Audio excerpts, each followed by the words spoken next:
Chana, kencana ya, kencana.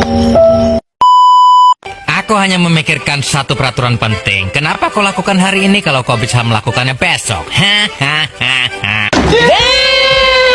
A few moments later. Nah, gede nih dah nih. Pelan-pelan, tarik pelan. Capek ah. Assalamualaikum warahmatullahi wabarakatuh. Perkenalkan, nama saya Vita Widya Stuti. NIM saya 61201250036. Di sini saya akan mempresentasikan tentang dampak strategi de-risking terhadap rantai pasok dan pertumbuhan ekonomi di kawasan ASEAN. Oke, poin pertama itu ada perdagangan internasional dan ketergantungan ekonomi global. Perdagangan internasional memungkinkan negara untuk memfokuskan produksi pada sektor yang memiliki keunggulan komparatif. Melalui mekanisme ini, efisiensi produksi meningkat dan kesejahteraan masyarakat dapat didorong. Seiringnya globalisasi, perdagangan berkembang menjadi sistem yang saling terhubung, menciptakan ketergantungan ekonomi global. Negara-negara ASEAN sebagai ekonomi terbuka sangat bergantung pada ekspor dan pada pasar internasional, sehingga sensitif terhadap perubahan global. Nah, poin yang kedua itu ada rantai pasok global. Rantai pasok global ditandai oleh proses produksi yang tersebar di berbagai negara, melalui dari penyediaan bahan baku hingga distribusi produk akhir. Sistem ini menciptakan efisiensi tinggi, tetapi juga meningkatkan keterkaitan antar negara. Ketergantungan yang tinggi dalam rantai pasok membuat gangguan satu negara yang berdampak luas ke negara lain, sehingga menimbulkan kerentanan struktural dalam sistem perdagangan global.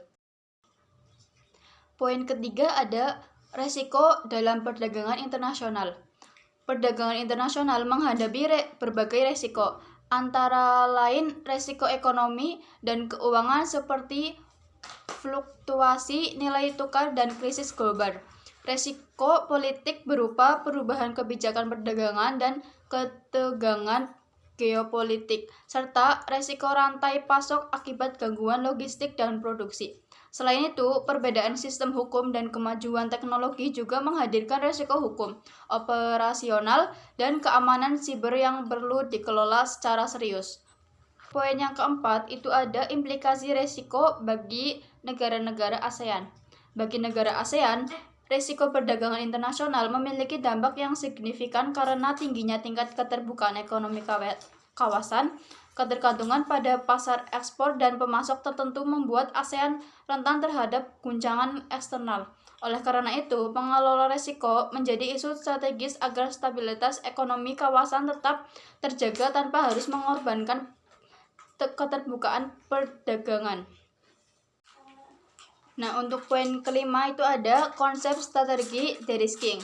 Strategi de-risking adalah pendekatan dalam perdagangan internasional yang bertujuan untuk mengurangi resiko dan kerentanan ekonomi tanpa memutus keterlibatan dalam perdagangan global.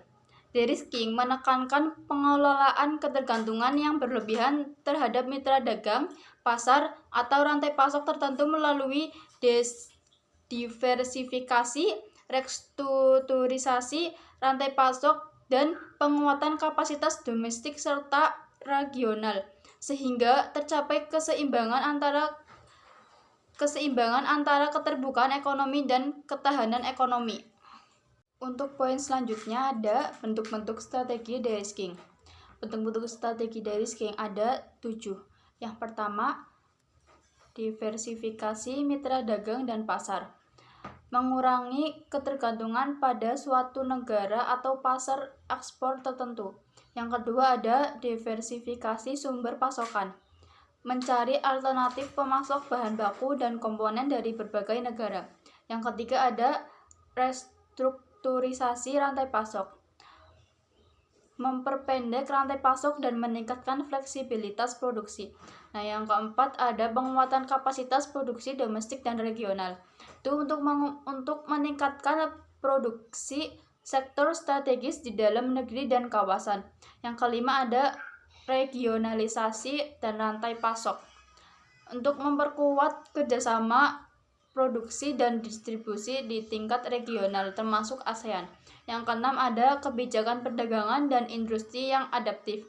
Itu untuk menyusun regulasi yang mampu merespon resiko global secara cepat dan terkoordinasi.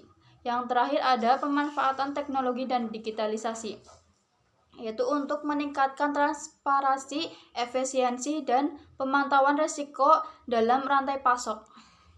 Ada ketahanan rantai pasok di kawasan ASEAN. Di sini ada beberapa upaya untuk meningkatkan ketahanan rantai pasok, yaitu salah satunya untuk mencakup diversifikasi sumber pasokan, regionalisasi produksi, serta pemanfaatan teknologi dan digitalisasi. Dalam konteks ASEAN, penguatan rantai pasok regional dapat mengurangi ketergantungan pada pemasok di luar kawasan. Peran pemerintah dan kerjasama regional menjadi kunci dalam menciptakan rantai pasok yang efisien sekaligus tangguh. Ada dampak strategi de-risking terhadap pertumbuhan ekonomi ASEAN. Dalam jangka pendek, penerapan strategi de-risking dapat menimbulkan tekanan terhadap pertumbuhan ekonomi akibat biaya penyesuaian, penurunan efisiensi, dan ketidakpastian investasi. Namun, dalam jangka panjang, de-risking berpotensi meningkatkan stabilitas ekonomi, mendorong transformasi struktural, dan memperkuat daya saing ASEAN. Dengan rantai pasok yang lebih tahan terhadap guncangan, pertumbuhan ekonomi kawasan dapat menjadi lebih berkelanjutan. Selesai sudah penjelasan materi yang tadi saya paparkan. Selanjutnya ada kesimpulan dari materi tersebut. Strategi de-risking merupakan upaya penting bagi ASEAN dalam menghadapi meningkatnya risiko dan ketidakpastian perdagangan global.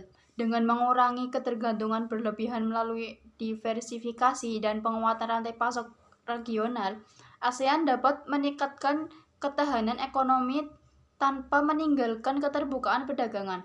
Meskipun menimbulkan tantangan jangka pendek, strategi de-risking berpotensi mendukung stabilitas dan pertumbuhan ekonomi ASEAN yang lebih berkelanjutan dalam jangka panjang.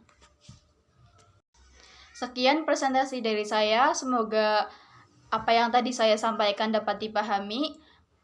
Kurang lebihnya mohon maaf. Wabillahi taufik wal hidayah. Wassalamualaikum warahmatullahi wabarakatuh. Thank you, everyone! Thank you, Elmar! Boom!